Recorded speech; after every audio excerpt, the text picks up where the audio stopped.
Everyone gets caught up in worst case scenario thinking or catastrophizing at times. However, when you catastrophize, you reinforce negativity. And this negative thinking can become your normal way of thinking, that can become your habit. So that's like your default, which really impacts your future. This can lead to anxiety and depression.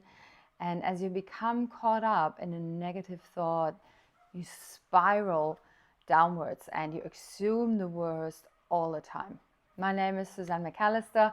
I'm the founder of the International Anxiety Academy, and I help and I coach anxious overthinkers to finally reach their health, relationships, and career goals. I've been doing this for over 10 years in private practice, and I give helpful tips and tricks every Sunday. So subscribe and hit the little bell so you don't want to miss out on any of these every week. My website is full of goodies, but let's get back to catastrophizing. So I have lots of clients, and I myself suffer from anxiety. So catastrophizing is really something that's not new to me at all. So what it is, we expect the worst. So I want to give you 5 tips how you can stop that, so that you can how you can start to feel better about your future and make better choices. What is it actually? So it's this cognitive distortion. There are a few of them, and I'll start a weekly series right now. They're unrealistic and they're unconscious ways of thinking that reinforces the negative thought processes.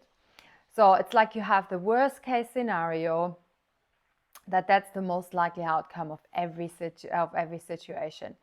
So one way of doing that is when you take the situation and you go through a way that you've planned, believing that's going to end in a disaster.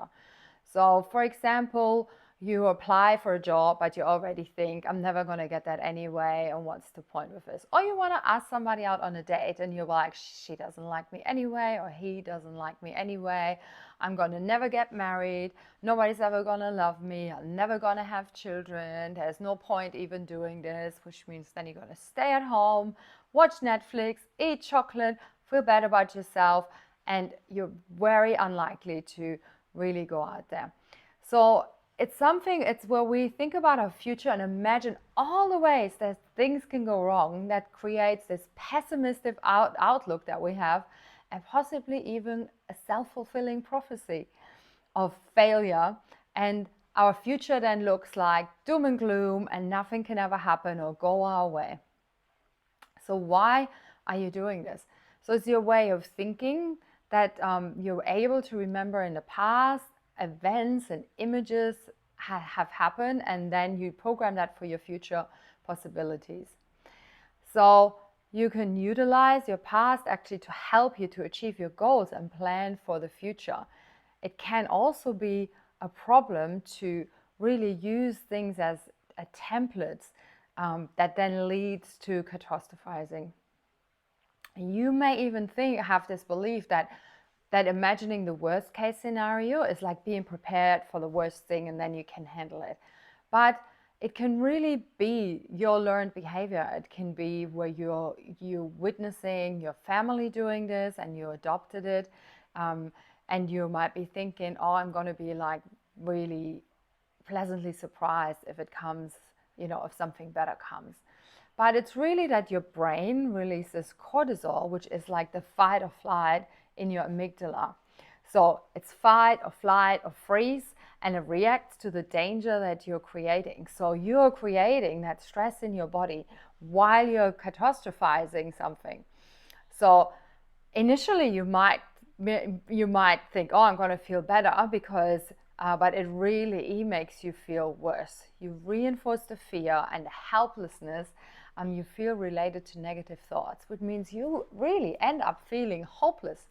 And so if you notice yourself catastrophizing, there are a few things that you can do that help me. So the first one is allowing yourself to feel your feelings. So really acknowledging it. not keeping the focus on the future. Instead, you're like in the here and now, bring it back to the here and now. That stops you from the emotions going round and round and round. So you're working through your feelings, you're acknowledging them, and you can even say, oh, here I am again, imagining that I'm never going to find the love of my life, which means you're not going to avoid your emotions, which then that helps you to deal with them. All right, so in order to lessen the emotional impact of difficult feelings, you need to feel them so that you can actually process them properly. So you really want to spend some time every day identifying these feelings and the things that go around in your mind. When I work with my clients, that's one of the things we do. We use something that's called the model, and we go through finding the things, and I teach them how to sit with them.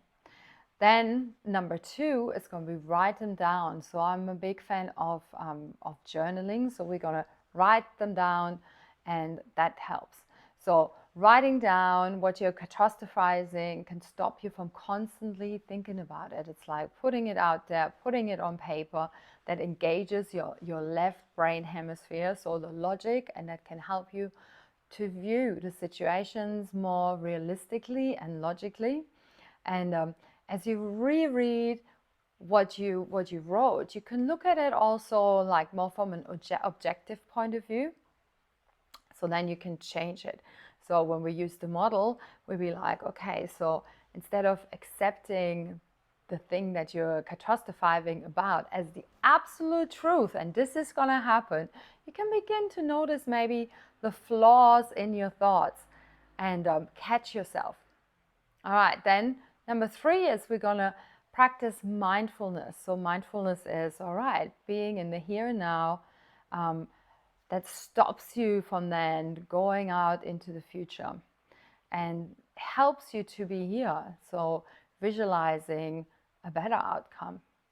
So really working through the things and without judging anything. Catastrophizing is future oriented, while mindfulness requires you to be in the here and now, really scanning like what's going on.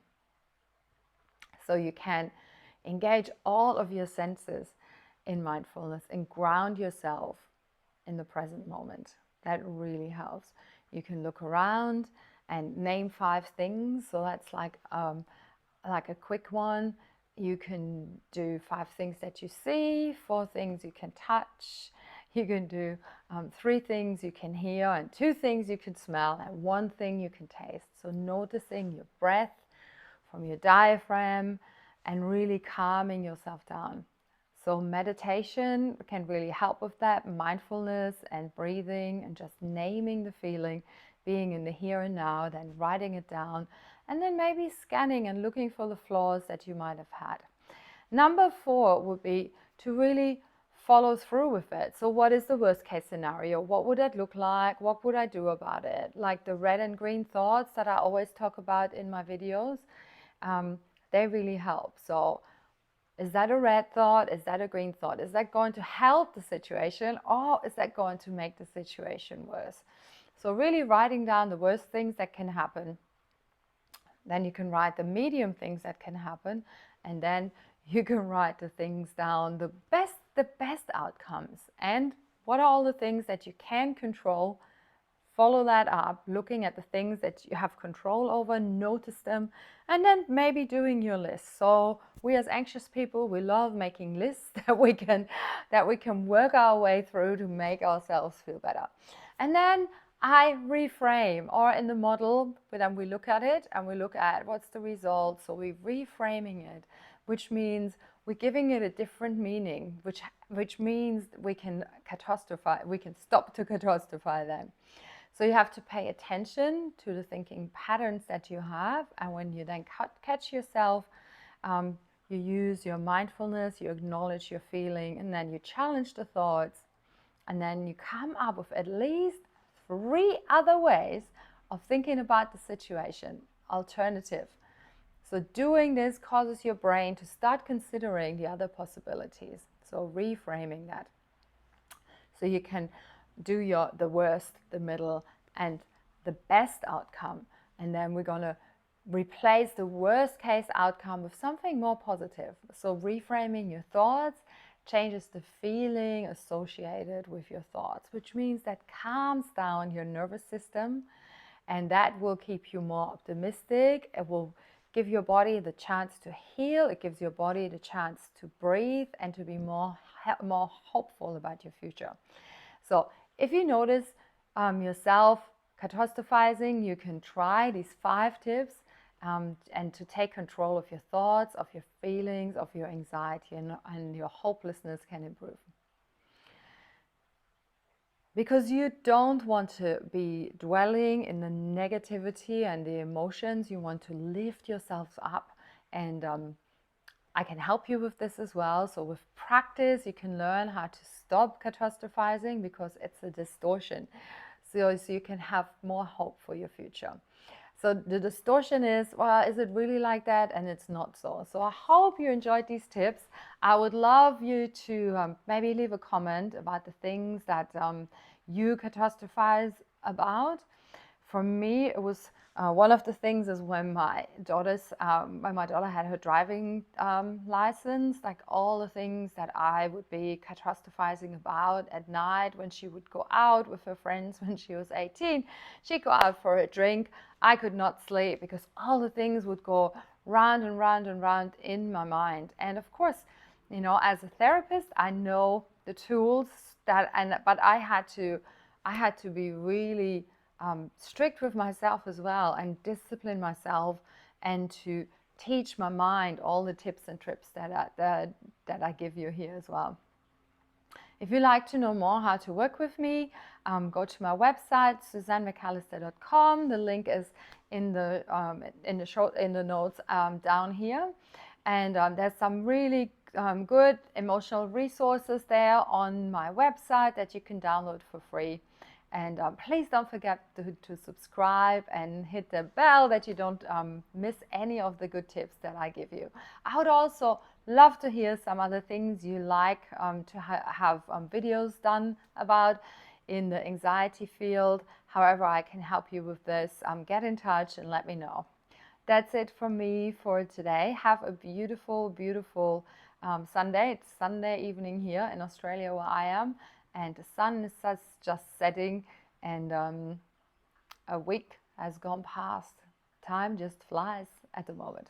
All right, I will see you next week, and please comment and subscribe and let me know. I love to hear how you're going and connect with me.